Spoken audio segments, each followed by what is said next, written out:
I feel like there's a lot of pressure now, but here we go. Ladies and gentlemen, you are listening to Love Bay Afrobeat Music Talk Radio. I am your host, Sean Williams, aka Mr. President, and you're tuning into the Safe Room, a safe space for entrepreneurs and business owners to share their personal and professional stories. And today we have another fantastic guest. This is someone I actually met in a previous program. Shout out to Business in the Streets if you're watching this. Shout out to Business in the Streets. But I'm super excited to have her on the show. It's been a long time coming. She is the founder and CEO of SELFHOOD, which is a progressive learning organization that helps leaders and teams integrate more of who they are into what they do. And basically, overall, like she's a powerhouse. I have to say it one more time. She is a powerhouse, a seasoned speaker, facilitator, industry expert. And did I mention she did a TED talk? No, that's not a false story. She did a TED talk. So she is A1 in what she does. Ladies and gentlemen, we have the one and only Miss Lauren RUSS-CONSTANT. Lauren, how are you doing? You were not joking about the energy that you bring in that introduction. I just want you to walk around everywhere I go and just introduce me to every room I'm in. I'm like, Sean, do your thing, because that was the best intro. Thank you so much. And yeah, it's such a pleasure to finally be on your show. It has been a long time coming. Yeah, I mean, I think we met back a year ago. So, I mean, it's been a... And we were talking about it then, right? Like we were talking about it when we first met. So yeah, it's really nice to have it kind of come back full circle and more or less to the day. I feel like we were studying this time last year. It might have been, honestly. Like I even lost track of like time when it's like a week ago for something. Like I don't remember so that easily. So if it was honestly to the day, then we have to celebrate that. I think it's close. I'm pretty sure it's September. I think the full cohort starts in September, right? Yes, So I think so. Well, love I that. mean, I love that too. And I mean, we're gonna have a wonderful conversation. Like I mentioned, we're gonna get into selfhood, just what it's about, how you got started. And I think what really made me want to get you on the show is that I kind of see some similarities between the safe room itself. So I'm like, okay, we gotta link up and show the strength in the room in terms of the stuff that we're both doing. Love that. Absolutely. But you know how this works, ladies and gentlemen. Before we get into the main questions, we have to get into our opening segment. Say it with me now. 1, 2, 3. The hot seats. Now, Lauren, trust me, don't get worried. It's not as spicy. It's not as crazy as most people think. All I have for you is 4 simple questions that I want you to answer to your best abilities. Okay? Yeah, let's do it. Okay, perfect. So, question number 1. So, outside the work that you do, tell me something about yourself in 1 sentence. I'm a digital nomad. Okay. Okay. You want to extend on that? Because maybe some people don't Yeah, know exactly what that I is do. particularly. I do, because I'm kind of trying that label on at the moment, kind of seeing how it fits. I don't know if that is necessarily how I would describe what it is that I'm doing, but essentially, my partner and I got rid of our Toronto place in May, and we are now just traveling around the world, working from various places, living out of Airbnbs. So, digital nomad, is that the idea that kind of you're nomading around the world and you're doing your business just based on digital internet connection? Not sure if that's exactly how I would describe it, but we are working and traveling at the moment, which is very fun. I mean, all I hear is that you're traveling around the world, hopping from place to place. That's celebrity status to me. Can we trade lives, honestly? You're too kind.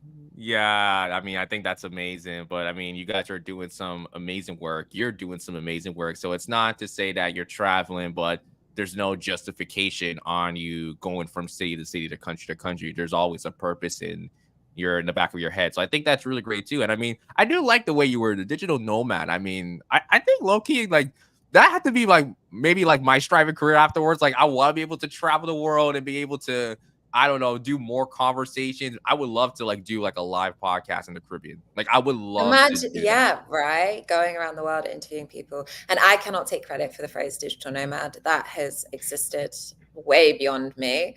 But it is one of the kind of common terms people are using these days. Yeah, absolutely, absolutely. Okay, I love the start of this already. Okay, let's go on to the second question. This one I had to write it down. I feel like just based on like just the vibe, I had to write this down. So I want you to tell me a UK slang. It could be a term, whatever the case may be, that you know of, but you don't really use as often.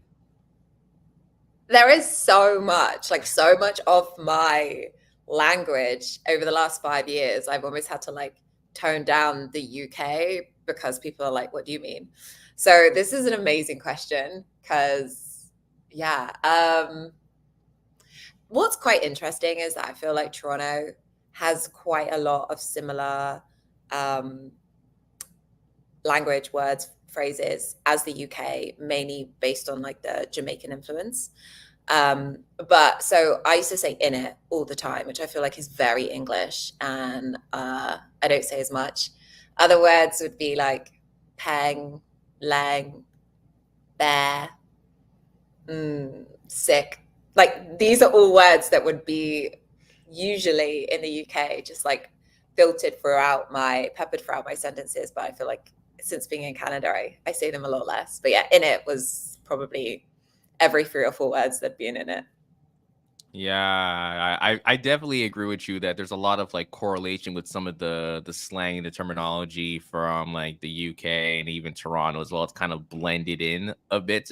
So I mean, I think that's a fair point. I feel like a lot of people say like, oh, sometimes like UK people and like people in Toronto, they kind of talk the same. So it's like what makes the differentiation? Like, is it the cadence? Is it based on like the vocal inflections? Like how do you like determine the difference in between? So I mean, I find that interesting.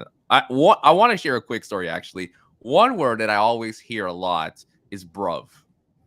I Yeah, always hear it. yeah, brother's another one. Brother's another one. I guess that's very English as well, right? Like that, even the way you say bruv, you almost can't say it without an English accent. So yeah, that's a good one. Yeah, absolutely. The reason how I discovered that word actually has nothing to do with like friends that I knew that were from like the UK or London. It was actually from professional wrestling. So like there was this professional wrestler who was from London, who's from England, and every time in his promos, he would like scream like "bruv, bruv." It was literally that was part of his shtick. And like that's how I learned it. Like I kind of got integrated into like learning more, whether it's like listen to UK music or just listening to how like UK like people speak and everything like that. So I wanted to share that because I find that very interesting. You know, again, looking at your background and the heritage you come from. Again, you come from a very diverse heritage, a diverse background, which I think is really great.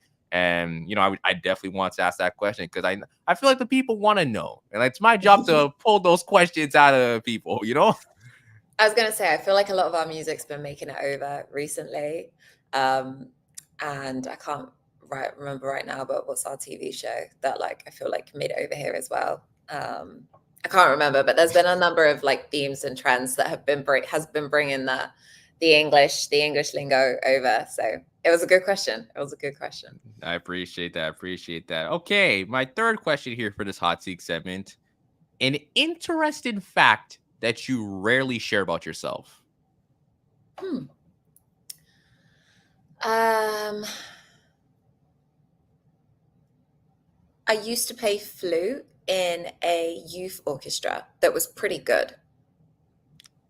Okay, that's news to me for sure.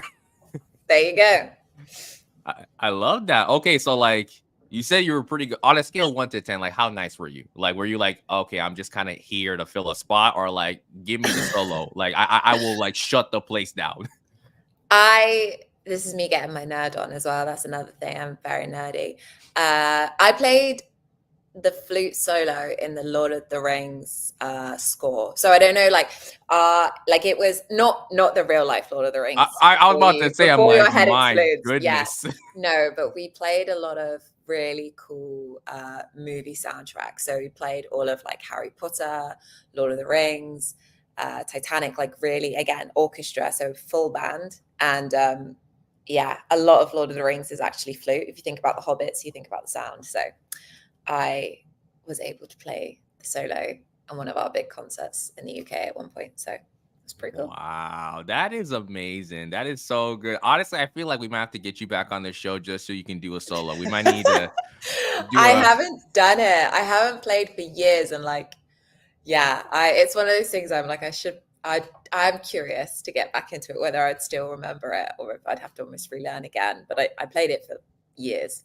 Yeah, for sure. I also feel like being in the orchestra or even being in a school band, it's like a great way to kind of just express yourself a little bit more. So even for me, I was in my high school band and I used to play the trombone. And I feel like for me, it was super dope. And we would play like classic songs like Crazy Train, Don't You Worry About a Thing. You know, we would do a little Love bit of that. like the modern tracks. I mean, this was the time like 2014, 2015. So I think we did like All About That Bass. Like we were kind of like mixing it up, but it was so fun. And we got to perform at this location here in Toronto, Massey Hall. And like when I tell Nice. you, we shut the whole place down. Everyone was like on their feet, man. It was absolutely fantastic. So I feel like I'm gonna have to tap back into the trombone myself. Right? Yeah, maybe you need to do an episode just on the trombone. Yeah, yeah. I had to. I'm a little rusty, so I had to get to the lab. You know, just get the tunes going. Yeah, we'll do a little music number. I look forward to that. All right. Well, let's go on to the final question for this hot seat segment. So, what is your personal safe room? So, what's a safe space? It could be physical, it could be mental, that allows you to be your authentic self. This is such a good question to tee into kind of the work that I do.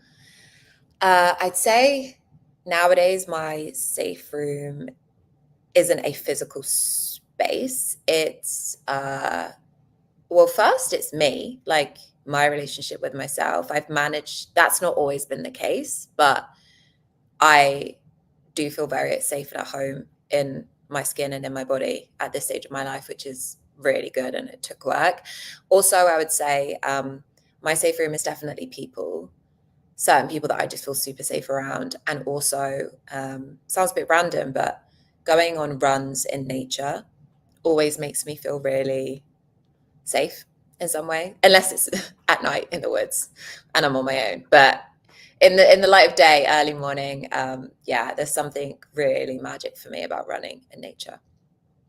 I love that. I think you're probably the third person to mention about running in nature on the show. So I feel like I'm gonna have to collect all you guys together and like you all have to link up and do a whole run session in the morning as well. I Yeah. think that needs to happen. But I do love that. I love your answer actually saying how your safe rooms with people, having that connection with, friends, family, significant others, whatever the case may be. I think it's super important because we live in a society where like looking after the pandemic, I think all people want to do is connect with each other because something like the pandemic, something like COVID-19, where we became isolated from the world, where we couldn't really connect with people physically because we were on lockdown. I think that got to a lot of people and it made people realize that like we're on borrowed time. Like we don't know when all of this is gonna end. And I don't want to sound depressing, obviously, ladies and gentlemen. I'm not trying to give off that type of rubber vibe, but it just makes you give more of appreciation to life and the people surrounding you, having those great moments, even if it's like, you know, for me, I try to like call people that I haven't spoke to in a long time, and like people appreciate that because it's like, wow, like you didn't need to call me, but you did. And I appreciate that. So I feel like I kind of share that same thing. Like it's people for me, like Mm, as well, having that connection, being around people, whether it's giving a positive light to them so that they can feel happy at the end of the day. That's something I can resonate with. mhm. Yeah, it really is. You nailed it in terms of the importance of connection. Definitely, definitely. And I'm actually glad I asked this question because it actually ties into what we're gonna be talking about now. Usually when I ask this question, we have to like, all right, switch the topic a little bit. But this is the first time, like, okay, we can actually extend a little bit on and go into the nitty-gritty about selfhood. But before we do that, for anyone who is coming in right now, hello. Sean Williams, host of the Safe Room podcast here on Love Bay Radio. We're here with our guest, Lauren RUSS-CONSTANT, the founder of Selfhood. We just wrapped up our hot seat segment, and now we're getting into the main questions now. We're going to talk a little bit more about selfhood. So, without further ado, Lauren, I do want to dive a little bit into your past a bit, okay? I would like for you to share an experience where you experience a level of vulnerability and how you got over it. And even in addition, if you can, like what were some, I guess, tools, some avenues, some spaces, resources that you were able to use back then to get over that vulnerability that, you know, or like that you try to implement now within selfhood. Eventually, we're gonna get into the origins of selfhood, but I do want to dig a little bit deep into your brain, if that's okay with you. Definitely. And in a way, the answer I'll give is really intertwined with the origins of selfhood. So it might be like two answers in one. Um, Vulnerability. So vulnerability is something that in my line of work, I feel like I lean into a lot. Um, I describe it as kind of an I'll go first energy. So my career is speaking about identity, it's sharing experiences of my own, and giving people the space to start reflecting on theirs. So just inherently, that can be very vulnerable. And it ties back to some really tough experiences I had as a kid growing up, trying to figure out who I was and where it was that I fit. One very specific moment that stands out in terms of vulnerability and linking to kind of the second part of your question in terms of resources was so I struggled a lot growing up, figuring out who I wanted to be versus who I thought other people wanted me to be. So I was very, very, very good at fitting in and achieving and doing the things that I believed other people thought I should be doing. And I built a really nice, successful life. I had an amazing career. I was a director before I was 30, lived in an amazing condo in Toronto on my own, was living that quote unquote like dream successful life, but was really, really unhappy to the point where my mental health really, really, really took a hit. And I had to take time out of my job and really spend some serious time with myself, trying to figure out what it was that I was going through and what it was that would make me feel happier or more fulfilled or more aligned. And really the question that I was sitting with was like, who am I? Like what do I want? Like, how do I want to build a life that feels good for me? And it is so hard to find resources or support to answer that question. Like the most obvious kind of first place to go would be therapy. And I'm a huge advocate for therapy and I've been in therapy. But sometimes that's not really where you're at. You just want to start exploring yourself. You just want to start figuring out like, who am I? What are the hobbies or skills or interests that I have that I want to lean into more? Or how do I find direction in terms of what my next steps are?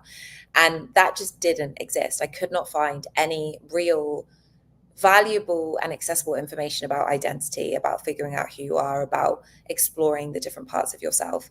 And so they are the resources. That is really the core and the genesis of the idea of selfhood now, which is a space for people to come if they are ever wanting to deepen and explore their identity and also their relationship with themselves. So kind of a long answer to your question, which was the vulnerability was honestly building a life that maybe wasn't mine.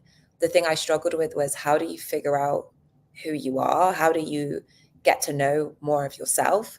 And the resources and services that didn't exist, I am now building in selfhood.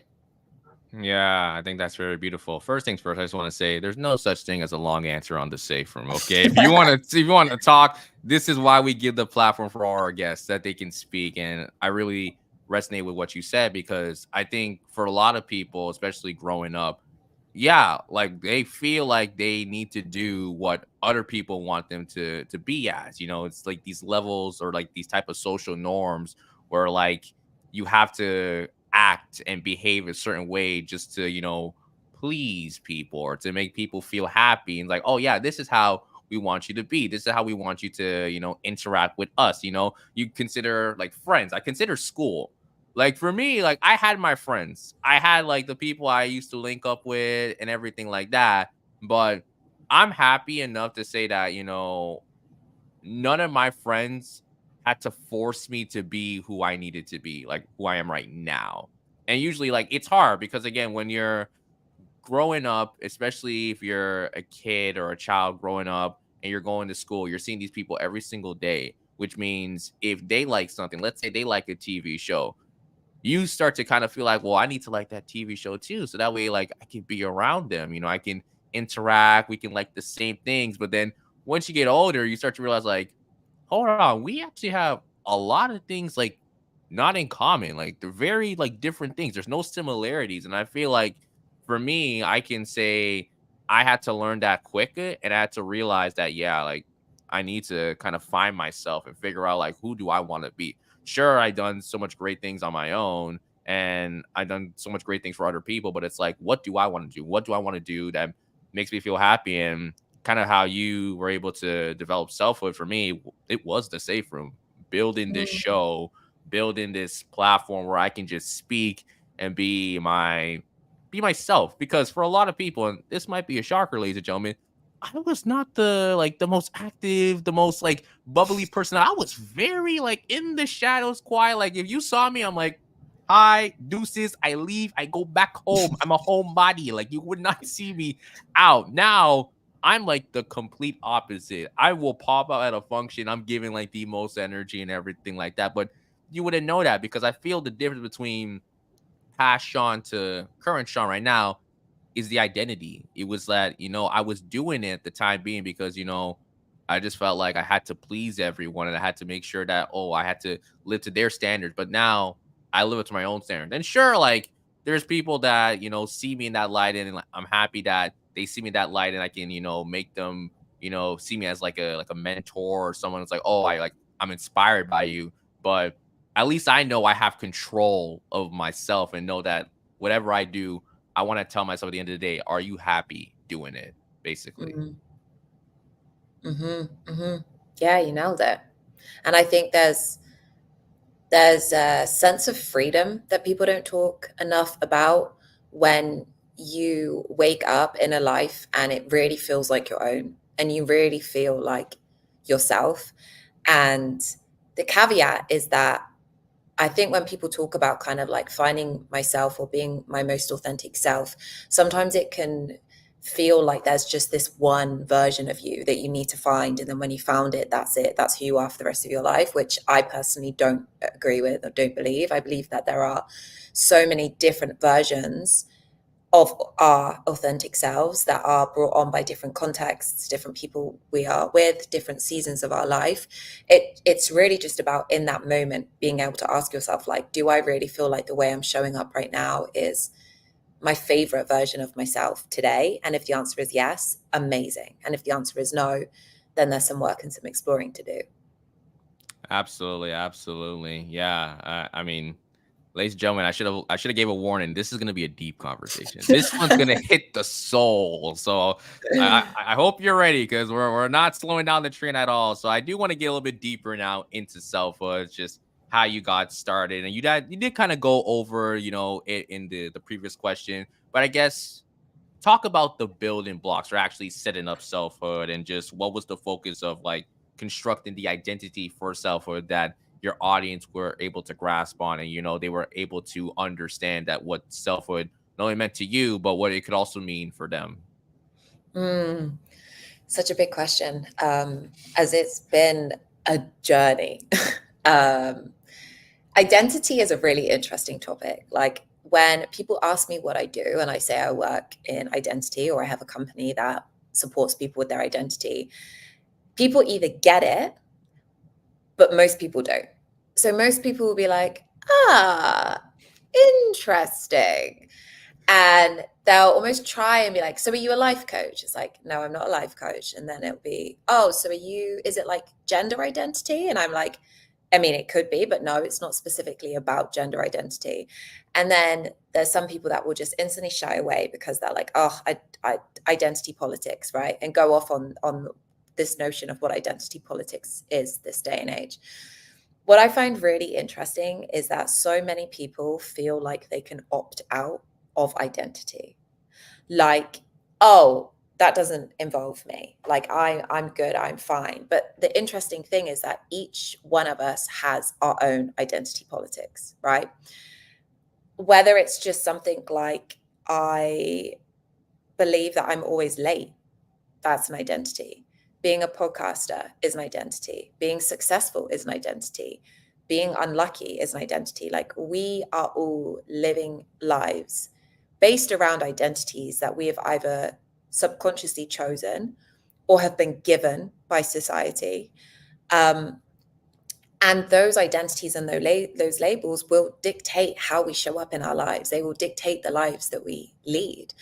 The number one regret of the dying is that I wish I'd lived a life true to myself, not the life that others expected of me. And I know from my own experience that I was going down that path. You know, I had done all of the things I thought I should do. I'd done all of the things and built all of these identities that I thought I should have, and I wasn't happy. And so the work I do with Selfhood is first just educating people about the concept of identity, like giving people language and frameworks and knowledge that validates the fact that what they have gone through is actually very legit and it's not just a them thing. And it's also not necessarily a quote unquote crisis. I think questioning who you are and being introspective and asking yourself regularly, is this the version of myself I want to be, is actually incredibly healthy. So the first thing that we do at Selfhood is we educate. So we teach people, whether it's workshops with community members, we go into organizations, keynotes, going on amazing podcasts like this. I studied self and identity at Harvard, and there's a lot of science and psychology that I want more people to know. So we do that. But the coolest thing I think we do is we create space similar to the safe room where people feel comfortable to start exploring, right? So maybe someone's listening to the show and they're resonating with what we're talking about, and they're like, yeah, that feels like me. I feel like I'm not being the person that I want to be right now, or I feel like I'm maybe still existing in outdated identities, but like, where do you start? What do you do? The exact question that I had when I was going through my stuff. And so we create workshops and experiences and workbooks and resources and tools that get people to start exploring themselves, get people to start getting to know themselves, start uncovering parts of themselves that perhaps they've forgotten, or leaning into new parts of themselves that perhaps they told themselves they couldn't do or they couldn't have, but actually they can. So we do that. We learn, we explore, and then finally we discuss. So as you and I have established already, we're both talkers. I'm a talker. But I think conversations are really, really important because one, identity is something that all of us have. All of us go through our own journey with it. It's just that not everyone knows how to have a conversation about it. So I think talking out loud is really, really important because not only do you learn from other people and their experiences, you also have your own experiences validated and you realize, okay, cool, it's not just a me thing. Also, hearing other people talk about their experience with identity is really important because a lot of who we are is based on the people around us. It's I am me because I am not you, right? I am this because you are that. So even how we think about who we are is often a reflection of how we think about other people. So just starting to become more aware of other people's struggles, perhaps the boxes you put other people in that are then second, like indirectly then boxing you in as well, because you're like, oh, well, if you're that, then I'm this. Just having these conversations starts to kind of open up how we think about who we are, how we think about identity.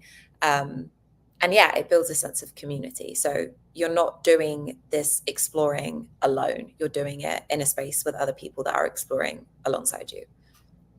Yeah, absolutely. I do have a follow-up question, but I do kind of want to go back to something I mentioned at the beginning, was that you and I, again, we both were in business in the streets. And for people who don't know, it's a nice little organization here in Toronto. If you're in Toronto, go check them out. First of all, go check Mhm. them out. Mhm. But I think what was really funny is that we both got the same mentor. So we were both kind of like there, just getting some feedback on the stuff that we did. And like when we both introduced ourselves, I was literally thinking like, hold on a second. It's like she does what I do, and she, it's like there's a similarity, but at the same time, I feel like what you've been able to do with selfhood. It's like it's very uplifting. It's very Mm. uplifting. There's a focus for again helping people to have that validation in not just like their past, like telling themselves like, oh, I don't know if like what's happened in the past, like is that supposed to be me? And like no, like this is part of your identity. And it's like if it's helping you to find peace with your identity, that you're able to love your identity more, than rather to just like having to fit a certain standard or fit a certain representation or symbolism of someone else and what they want you to think. I find that very, very beautiful. And I mean, seeing that you guys have been able to do so much work, seeing you've been able to do so much work in terms of like workshops, speaking at different like panel discussions, events, whatever the case may be. I think it's really great because again, it shows that you love to just have conversations with people. Like that's the same thing with me. I love talking to people. Some people ask me, why do you just love to talk to people? It's like, I can't explain it. I really Yeah, why can't. don't you? Yeah, it's like I don't know how to explain it, but it's something where like I would rather like I would spend legit if I could, I would spend 24 hours just going out and just talking to people and then just coming back, and I would like sure I'd be tired, but I would feel so satisfied. I would feel this level of like relief. That's why recently for us at the Safe Room, we've been doing more interviews at live events. I was just at a live event a couple weeks ago. I did like 14 interviews. Like I was tired. I was absolutely tired, but it was this level of gratitude saying like, yo, I'm glad I did that. Like that was fun, but that was so like it was so refreshing in a way. So I mean, I feel like with you, you get that same type of energy, or like, I feel like you get that same type of vibe, that type of energy, because you just love to talk with people to help them feel appreciated in their own identity. So I really think that's great. And also, I'm not gonna let that slide that you mentioned that how you went to Harvard to study I identity, self identity. You said So what was that? Yeah, no. So during it was actually so I got accepted during the pandemic, which it sucked because it meant if obviously if it was different times I could have gone to the campus, but it actually worked well because it gave me something to do. So for 5 months, yeah, I studied self and identity at Harvard Extension School. Which was amazing. And it inspired a lot of the work I do with Selfhood because it was an experience where it was that community. It was people from all over the world. We were reading research reports, writing essays, and then like really discussing it from like a personal lens.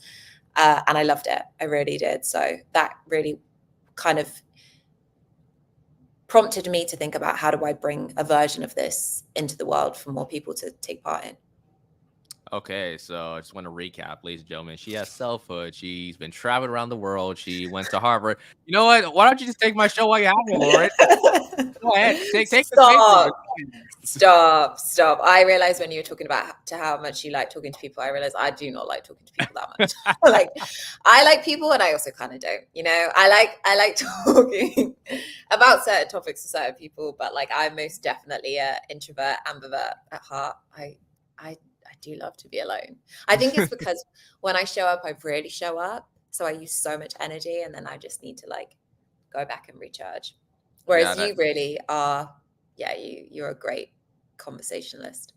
I appreciate that. Listen, I'm the same thing too. Like when I want to be home, I'm gonna be home. It's like I love you, but stay away from me. Just like please. Honestly. Yeah, I want to get into actually no, I didn't get to my actual follow-up question. For selfhood, I guess like what's the team look like and everything like that? Because I'm assuming you're not doing this by yourself. If so, then please like make sure you're prioritizing your mental health. But I'm assuming you have a team with you. How was that like assembling the team together to believe in this vision that you've had for selfhood and be able to again travel around the world, be able to do so much with selfhoods already? Like how has the team construction been, and how was it in terms of like putting it all together? Mm, such a cool question. So, yeah, it's not just me anymore. I have a COO, Ihua, who is amazing. And so he came on and really helped with ops and making sure that I don't keep burning out, because that is what was happening. Was I was trying to do everything.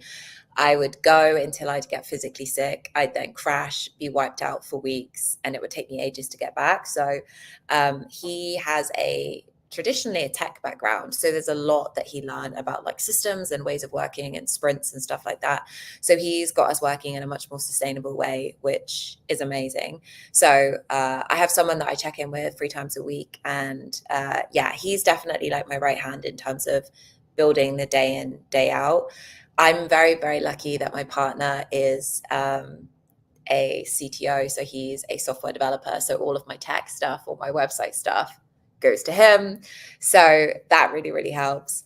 I had an amazing executive assistant who, funny story, I met her in Mexico at a silent disco, but it turned out that she was building a business in executive assistants. And we worked together for a few months, which was wonderful. But then she was also building her business and found a niche that she loved and is so good at, which wasn't really where we were going at the moment. So we've paused our work together. And I'm now back in charge of a lot of the content and stuff. I should make sure I'm not like forgetting anyone. And then I just have various humans that specialize in certain elements of the business that I guess, what do they call them? Fractional. So like I have like a fractional creative director who I worked with when I was a brand strategist. She is amazing. She does all of my like branding and stuff like that. So I've been able to kind of pull people in and out when there's specific needs in the business. So very fortunate that I have a very entrepreneurial, talented, creative group of humans around me. To be honest, Sean, the bulk of the work still is me. Like I'm still very much like doing like the content and the workshops and the outreach but I definitely have a team of very smart, amazing humans supporting me, which is definitely made all the difference in keeping me going. That's for sure. Yeah, I mean, listen, I tell everyone who's an entrepreneur, once you get a team, you feel a level of success, of accomplishment for yourself. So, like, even for me, like, I'm currently kind of building my own advisory board behind the scenes. So, it's been a long time coming. It's been 4 years. To be honest, I didn't even think this was going to be like as big as it is. And it wasn't even like subbed out. Congrats. four I was years just is kind of big. like, yeah, it was kind of like I just don't know where this is going. I don't know where we're going, but I'm here for the ride. So I'm definitely working on that behind the scenes. But again, for anyone who's out there, you'll know. That's all I'll say. You'll know when it's time to build a team, because people have been heckling me like, you need to get a team, Sean. Get this, get this. I'm like, listen, I know my limit. Trust me, I know my limit. But sometimes I just need a couple of voices like in my ear to just say, hey, okay, hold on, pull back on this. Let's try this direction. Or hey, I think we should try this idea. That's it. I can still do all the other bunches and everything like that, but sometimes you need to like get some extra assistance. So having a support system is always great. Mhm. Okay. Moving on to the next question now.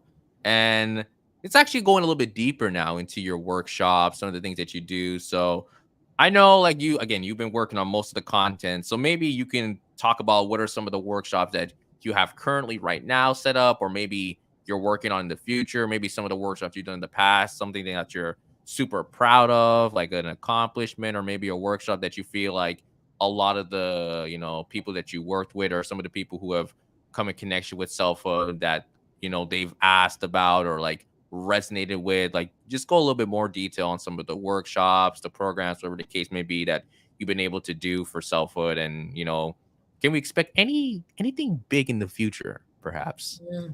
Hopefully, lots of big things in the future. That's the energy for sure. So last year we were running monthly exploring selfhood workshops, which were great actually. So a lot of it was just promoted on social media. It was people all over the world.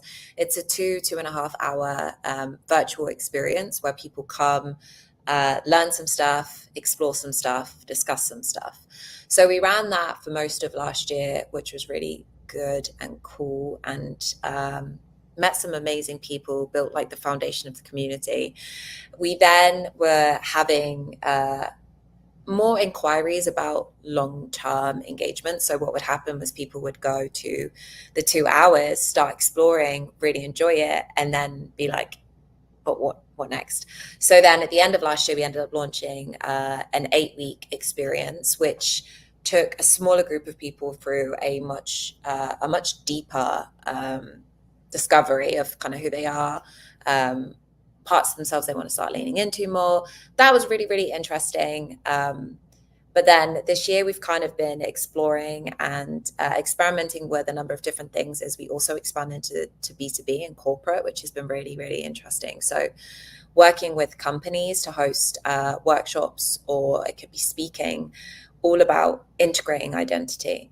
So this is me going to get my nerd on a little bit here, but there's a lot of research that shows the most innovative teams, the most creative teams, the best managers have a higher level of identity integration. So it means that they are able to more fluidly lean into different parts of themselves and tap into different types of knowledge or experience in that role. So an example could be me and my career. So I was a brand strategist for a decade. I trained in the UK and then ended up continuing to do it out here in Toronto when I moved. So when I like kind of entry level came into the scene of brand strategy and didn't fully know how I needed to be a brand strategist, I was learning by looking at the people who were above me, my bosses, my managers, who happened to be white men that I'd say were really excelled in, say, like data, numbers. So a lot of the strategy work they did was based on looking at numbers, looking at sales, and building strategies that way. And so it meant for a number of my first few years in my career, I was building my view of how to be a brand strategist based purely on, okay, this is what they do. This is their skill sets. How do I copy this, right? Bearing in mind, I have a lot of valuable, interesting, different experience that I can bring in from being a mixed race woman, studying psychology, my interest in mental health, coaching. I'm a hypnotist. There's all these other parts of me. But because I based what I thought my role needed to be on this very narrow definition, I would only tap into parts of myself and knowledge sets that supported that, which was fine. But I'm dyslexic, really bad at maths, which meant like I wasn't the best brand strategist. It was only later on in my career that I built confidence and experience that I started to realize, actually, let me start to pull in some of those other parts of me that make me, right? Let me start thinking about psychology. Let me start thinking about the culture. Let me start thinking about coaching and all of these other things that make me, and bring that into how I do brand strategy. And in my opinion, that was when my career really started to excel, because I showed up and did strategy the way that I could do it, only me, which may be quite irreplaceable in companies. So for me, that was when I had a higher level of identity integration, because I was able to tap into different parts of myself for the role, versus when I'm quite segmented in how I think about who I am. So I'm like, at work, this is my identity. This is what I can tell my colleagues. This is how I show up. When I'm at home, this is who I am. This, and actually not only does that harm how we show up, it also harms us, our mental health, our cognitive resources, because we're constantly having to like essentially use energy to switch between the parts. So tapping into that research and talking to companies about it and building workshops around how to increase identity integration in the workplace has been super interesting. In terms of individuals, and I know you said long answers are fine, but I couldn't recommend our newsletter more. So a couple of weeks ago, we sent a survey out to the community and asked them, like, what do you need? What should we be doing more of? What should we be doing less of? How can we support? And what we were not expecting was that what we heard the most was people really enjoying our emails. So the last Sunday of every month, we send a newsletter out that has a lesson, a question, and a dare. So we teach you about something interesting. We share a few journal prompts for you to actually explore and ask yourself, and then we give you a dare to like try something. And people love it because it's a free easy way to just guarantee you're going to get some self-exploration in. And so we've just doubled them. So now we're trialing mid-month snacks, which is just some interesting facts, resources. And then we've got our big end of month email. So that is a really great way if you're kind of curious. You don't want to invest in anything quite yet, but you just want to start getting to know yourself a little bit better. Our Selfhood newsletter is definitely, and it will be where we update when we start our workshops up again as well. Yeah, I think that's fantastic. And I mean, like, I was seeing like some of the newsletters myself. I think I'm on the subscribers list. I don't know. Sometimes, again, I be forgetting things low key. So, like, I'm not even sure. But, like, I have definitely seen, again, some of the activity you guys have done on social media, whether it's on LinkedIn, Instagram sometimes. But yeah, I think one thing I want to talk about, you mentioned identity integration and how it's better for, again, if you're doing workshops, that there are people who are looking for those who can facilitate, who have a good understanding of identity integration. And even you breaking it down, I was telling myself, hold up, this is literally me to a T, because it was the same situation. I kind of started working in like communications and marketing. That's kind of like my specialty today. So whether it's like communication strategy, social media marketing, a little bit of web design as well, that was kind of like, what I've been defined for the last couple of years. But there's so much other things I've done so far. I've worked in research. I've done like, educational workshops and seminars. I've hosted like small events, smaller projects, and everything like that. I know a little bit of like sports, like to a T, in terms of like sports analytics. So, I mean, there's a lot that goes into me that I feel I'm trying to integrate now into my own stuff, that I feel if anyone has asked me to, like, hey, you need to speak at this event, or we want to hear about your experience, I could speak about it like, properly now, because it's not just like me quartering myself in a box, like, oh, yeah, I do communications and media, and like, no, I do a lot, but I can touch upon it in different ways, so you get to see the full picture, and I don't want people to just kind of see me as just one thing. And sometimes I gotta be humble, and I guess not humble. I gotta get humbled sometimes. Like, sometimes I need to realize that, what? I always told myself that I was a podcaster. No, no, no, no, no, no more. I tell myself, throw that out the window. I'm a much more than that. I'm I much more than love that. that. So, I And like, mean, you yeah, go nailed ahead. it. Go ahead. I just want to like reinforce like how good that example is. And I think it kind of comes back to the beginning of our conversation of me saying the importance in having these conversations and giving people, so identity integration, right? Sounds like this really like academic smart phrase, but it really, what it does is it gives you words for your lived experience, something you felt, but you've like, it's not necessarily something that's ever just come up.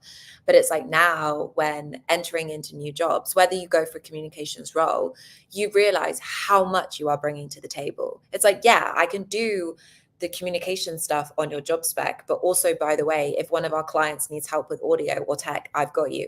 If you need me to pitch to a client, I could do that. I've been speaking at events. If you need someone to help with analytics, by the way, I could step in, right? And so it means for you as an individual, and like if you're in the job hunting process at the moment, it really reinforces the value that you bring to a company. And for that company, it means that they are getting so much more than just a communications person, right? They're getting someone that can help with communications, but they're getting a human that also brings so many other skills to the table. And it's a win-win. It's a win for the company because they get more knowledge and expertise. And it's a win for us as individuals because we go home at the end of the day and we're like, yeah, I enjoyed that. I was able to lean into the numerous parts of myself instead of us getting home and being exhausted and also feeling really unfulfilled because we're like 90% of my day was doing something I don't even enjoy that much, versus like figuring out how to bring in some of those other parts you do enjoy. Absolutely, absolutely.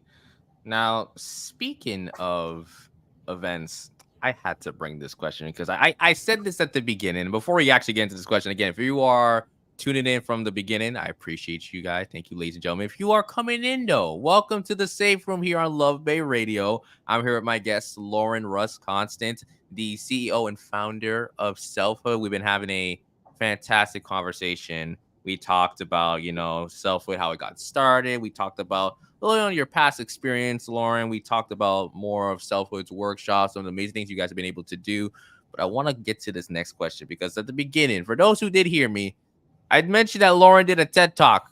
we need to break that down a little bit deeper now, because like, first of all, when I heard the announcement, I don't know if it was on Instagram or LinkedIn, I thought, hold on a second, wait a minute.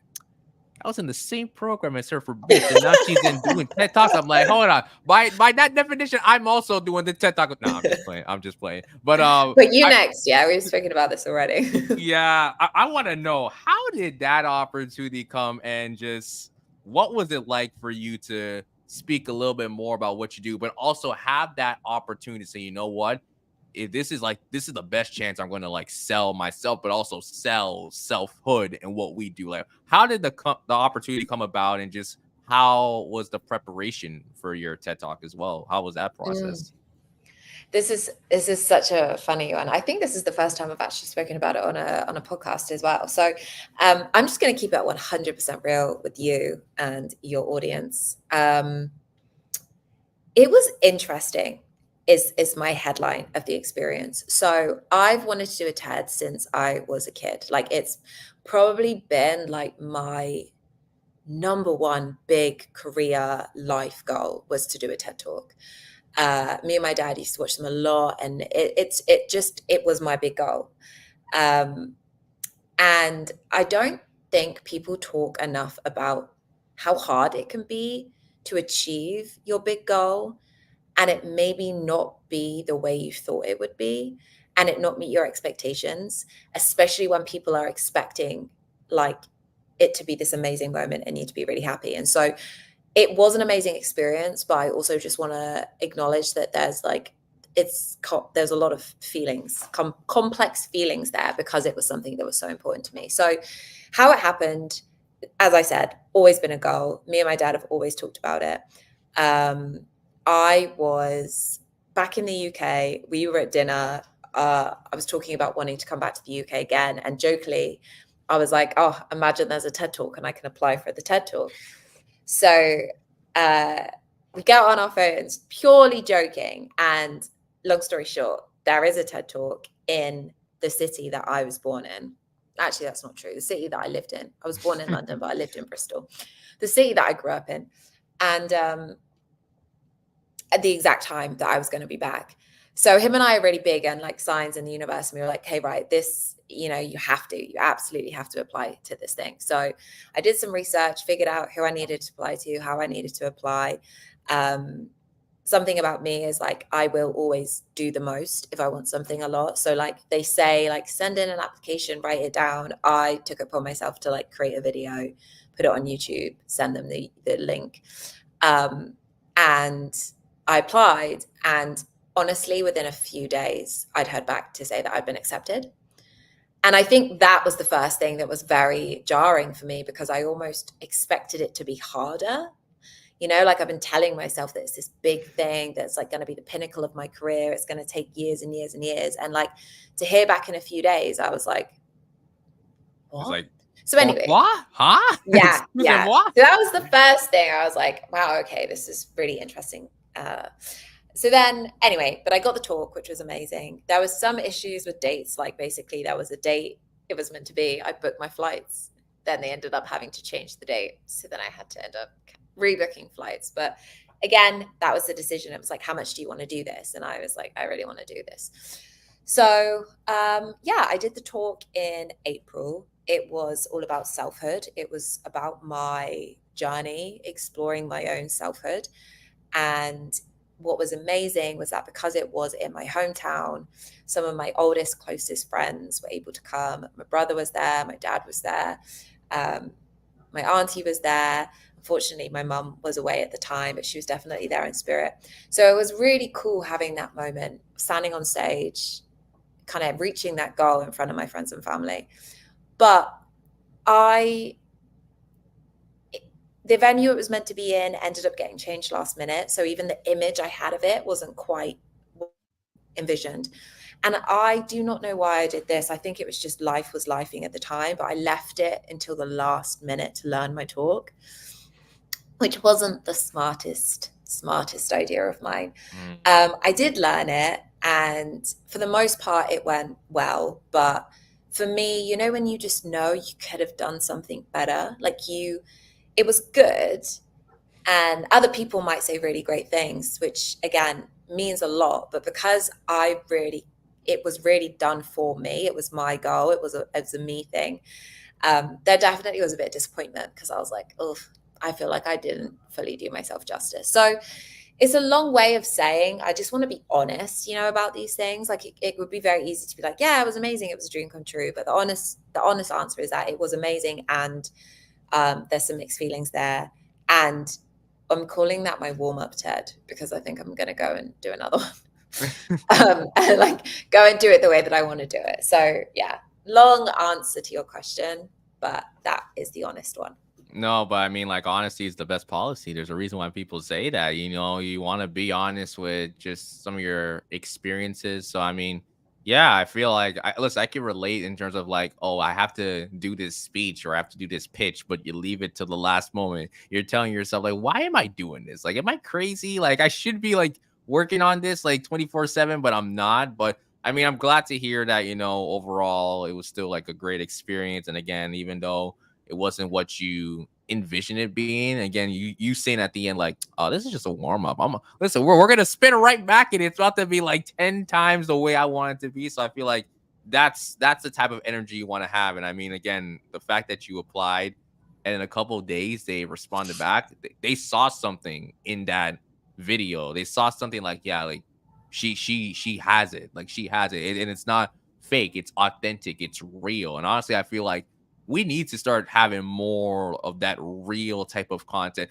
I don't want to go on a rant because obviously we might be here till like midnight, but I am someone that really cares about not only having the conversations but the authenticity within the conversation. So not only just sharing like, oh, your wins, but also share your pain points, share the stuff that you went through that you had to get to that level that you are right now, or be honest and say like, you know what, I didn't do this. Like, there's lots of people I talk with, and I think, in terms of like, oh, how I view them online, it's like, oh my goodness, like they're living like this fantastic life. I meet them in person, it's like, bro, I'm a mess. I'm a mess. I don't know how I'm doing it. Like, it's the same thing for me. People are like, how do you like stay so positive?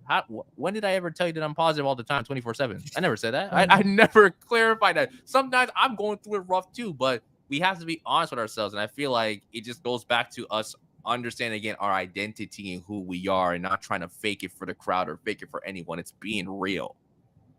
100%. Yeah, completely. Uh-huh. Absolutely. Okay, well, I want to go into this next part. It's more of an activity, like a little role play session, if you may. I want to do sort of like a one-on-one. I know we talked a lot about selfhood, so I kind of want to play the role of someone who's like see it selfhood for the first time. And I'm just asking you questions like, hold on, Lauren. Like, I heard of selfhood, but like, what is this about? Like, I don't know. Like, I saw it on my feed. It sounded interesting. I heard you guys do workshop. I just kind of want to do a little bit of role play, if that's okay. Yeah, of course. Go for it. All right, perfect, perfect. So I'm just gonna get into character, ladies and gentlemen. Just trying to lock in. So, Lauren, hi. It's nice to Love meet the you. accent. Nice to meet you. Nice to meet you. I was scrolling through my Instagram feed and I saw selfhood, and I was very intrigued about it, but I don't know much about selfhood. So maybe you could tell me about what you guys do and what you guys offer and how it could be like a benefit for me. Because like for someone like myself, I kind of struggle with like my own identity. I did read your caption in your like your bio. I'm someone who kind of struggles with identity at the moment, but maybe you could tell me a little bit more what selfhood does and what you guys offer. Hmm. Yeah, I mean, I could tell you, but I feel like sometimes the best way of learning what something does is just by experiencing it. So, if you don't mind, how would you feel if I asked you a couple of questions and then we can kind of experience it instead of just me telling you about it? Yeah, I mean, I would love to do that. Yeah, Turn the mic back on you. Okay, so question, right? And I want you to think about this for maybe like 20 seconds before you answer. So, people listening at home, there may be some silence. But the question I want to ask you is, who are you? And I want you to think about whether it's sentences, phrases, things that come up that come to mind as soon as I ask you, who are you? Wow. You didn't tell me this was going to be a heavy question. Okay. So, okay. A nice and easy one. Nice and light. Lol. Okay. Did anything come up? What was your experience? How did that feel? Honestly, like, if I can be real, when you ask me, who are you? For some reason, I flashed back to my high school days. That was the first thing that came in my mind. Because I feel like it was through that time period I really discovered the worth of myself and like what I mean to myself in terms of like happiness, feeling free, just understanding and everything like that. And the moment that came to me, I was actually part of a conference in my school that I got to like be one of the facilitators. I talked to someone afterwards and I was telling them that, hey, like I'm doing so much things in school, like I'm in clubs, I got like academics, I got like, you know, soccer, baseball, it's just so much. And I mean, I don't know if I can manage all of this. And then I remember someone telling me, like, well, at the end of the day, you need to tell yourself all the stuff that you're doing. Like, are you happy doing it? It's like, yeah, I mean, I'm happy. But at the same time, I feel like there's something missing. Like, is it things that you wish you could do, but you're just afraid of doing? I'm like, yeah, I kind of feel that. I feel like there's some other things I want to try out, other things I want to express, but I feel like I don't want to because I'm worried about the reception of my peers and people around me. So I don't know if that was something at the time being I need to focus on. I know it's a long answer on my end, but like, No, yeah, that was no, the no. first thing that popped in my head. See, this is the thing. That question, there is not, I think the way that it's asked and the way that we think about it in society, there's this like silent assumption that there's a right or a wrong answer to that question. There absolutely isn't. Also, it's literally like the worst question in the world that someone can ask you. It's amazing that you had an image come to mind because often when people ask me, I go completely blank. Like I genuinely couldn't tell you who I am. But I think like just in what you shared with me, my first question will be those identities that you identified when you went back to high school that you weren't doing. My question is, did you ever do them? And if not, could you do them now? So again, there's something in that. There's something in the fact that your brain went to there for you to think about based on the Sean you are today, right? Like I found it really interesting that you went back to a conference and I'm like, okay, that's really interesting because that's a thread that still is true today. That is still who you are. You're still here doing facilitating conferences, events. I think it's really interesting that sports came up as well. So again, it's like a question for you of like, is that something that you've stopped leaning into? Are you still leaning into it? Is it something you want to start leaning into more? And then these other identities that came up, what were they? Did you lean into them? Could you lean into them now? And the reason I asked that one question is that there are so many different ways that we could go off just that answer that will give you some directions to start deepening your connection to yourself. And usually what I share is like the different types of classifications of identities that allow us to just break apart who we are. The word identity, I have a very mixed relationship with in that it's the easiest way to communicate what I do, but it can get people stuck in this idea that there's just this one fixed singular identity. I have a identity because we actually have identities. So, and these identities can be broken into role identities. So, role identities are the identities that require another person. So, you being a brother or a son or a friend, like they are your role identities because there's somebody else required for you to be that person. We all have social identities, which are the groups that we belong to. So it could be race, gender, age. And then we all have personal identities, which are like our personality traits, like kindness and assertiveness and friendliness and outgoing. And I think just starting to break open that is what we do at Selfhood. So we do this, but with more time, more questions, more space. And at the end of experiences with us, you will leave knowing more about identity generally, but I think more importantly, knowing more about your identity and identities specifically. Well, Lauren, I appreciate that. And I think I might want to book in some more time to definitely break down a little bit more of my identities, you know? So, do Love it. you have like a website? Do you have anything I could possibly fill out so I can stay in touch with you? Definitely, yeah. So we don't do one-on-one at the moment. Our preference is group. So something we've started suggesting is that even if there's a group of friends that are interested, and again, it's like it's a different hangout, right? Like if you've got a group of friends that you know are all into this stuff, maybe we can come and facilitate an experience for you or for teams. But for individuals, the best thing is definitely the newsletter. So I can share it with you, Sean, the link to subscribe. So it's really easy for people to do that. Or just go to our website, exploringselfhood.com, and there'll be more resources there for you. There's a contact form so you can message us directly, and also the link for the newsletter. Okay. Perfect. Perfect. All right. All right. Scene. That was honestly wow. Like I love that question though. Who are you? Because it's very simplistic, but it's at the same time it's like, It's ooh, not, yeah, it's it's a such a hard question. it's very deep for sure. But I love that. I hope for anyone listening, you were able to take away a little bit more on how, selfhood, how they operate, and just the authenticity within that conversation as well. Because again, I do think like that's what it's all about, the authenticity of the conversation. That's all I have for main questions, but I do have one more thing. I do want to do something a little bit fun to kind of wrap up everything, if that's okay with you. Yeah, of course. Okay, perfect, perfect. So we've been doing these activities at the end of our conversations a little bit more on the fun side. Sometimes I feel people wonder like, all right, what's Sean gonna do this time? So all I'm gonna do is I'm gonna list out names. It could be anything, it could be anything, and they're all grouped into a category, right? Your goal is while I'm listing through these names, you have to guess what the category is. Okay.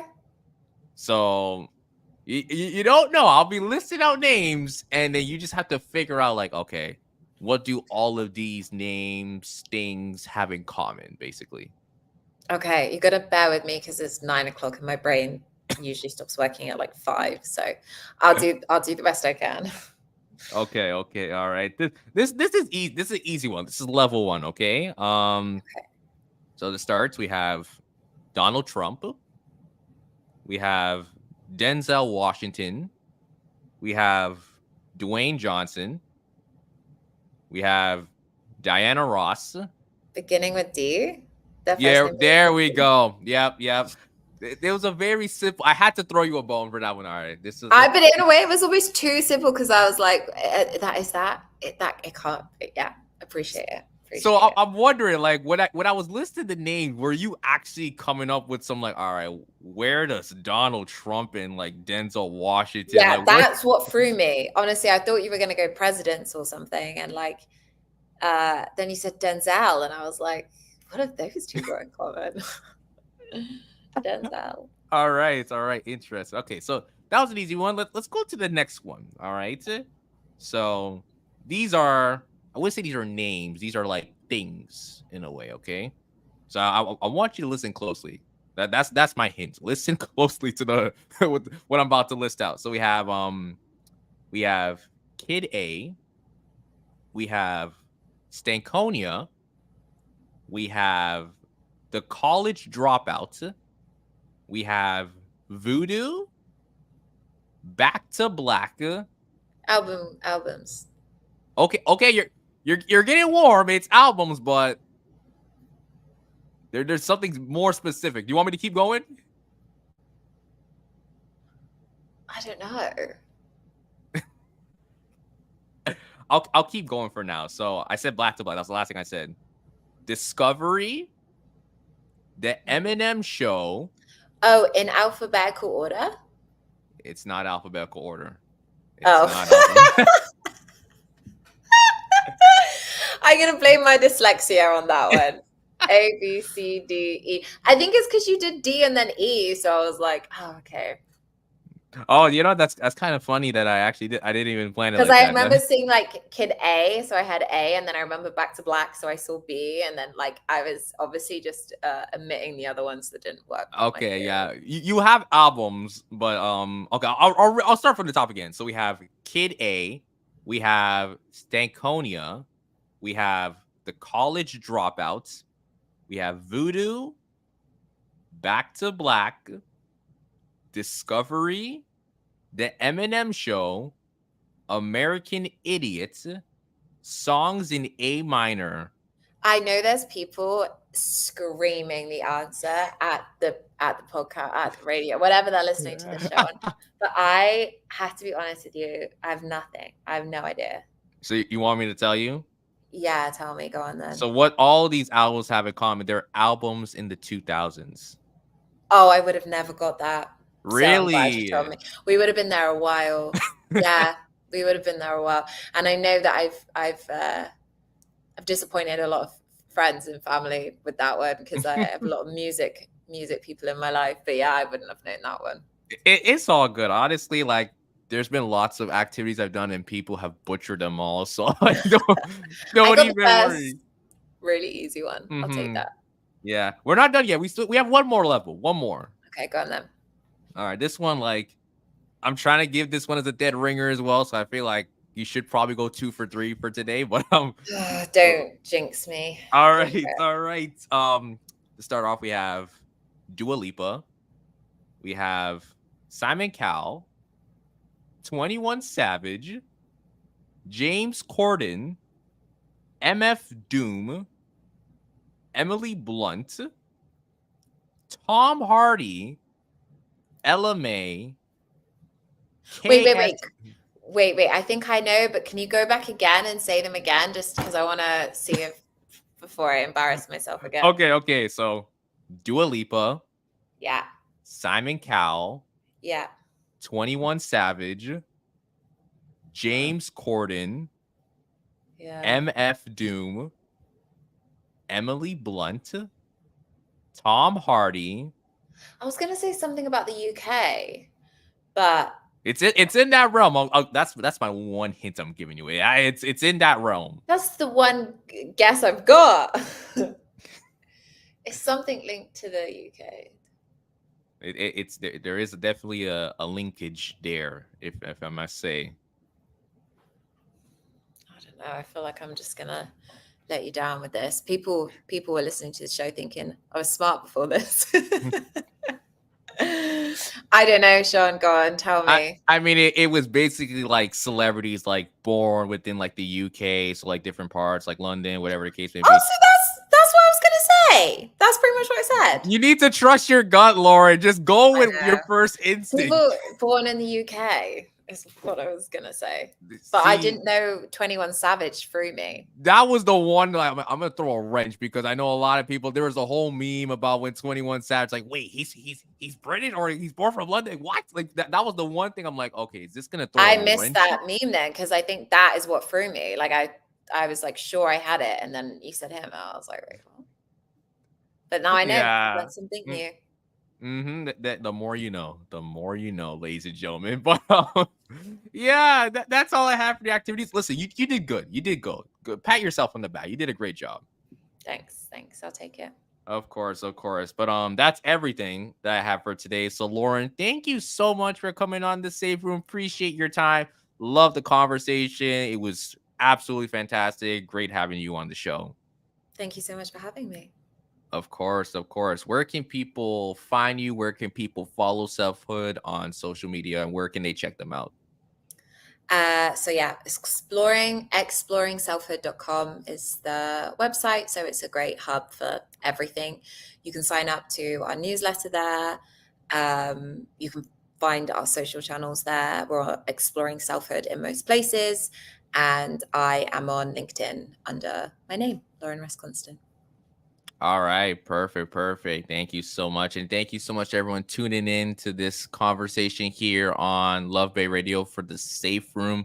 You could check us out on Instagram at the Safe Room Official, and you could check us out on YouTube. We're looking to launch on YouTube soon. Like soon come. Trust me. Fingers crossed. I know it's a lot of things I'm working on, but fingers crossed we're going to be on YouTube. The Safe Room, you can find us there. You can go to our website, thesaferoom.ca. If there's anyone out there who is looking for a business plan, we have a little twist on that. We're doing a video business plan, sort of a new offer for the Safe Room. So if you're in the city of Toronto, you want to do a video business plan, head to our website again, thesaferoom.ca.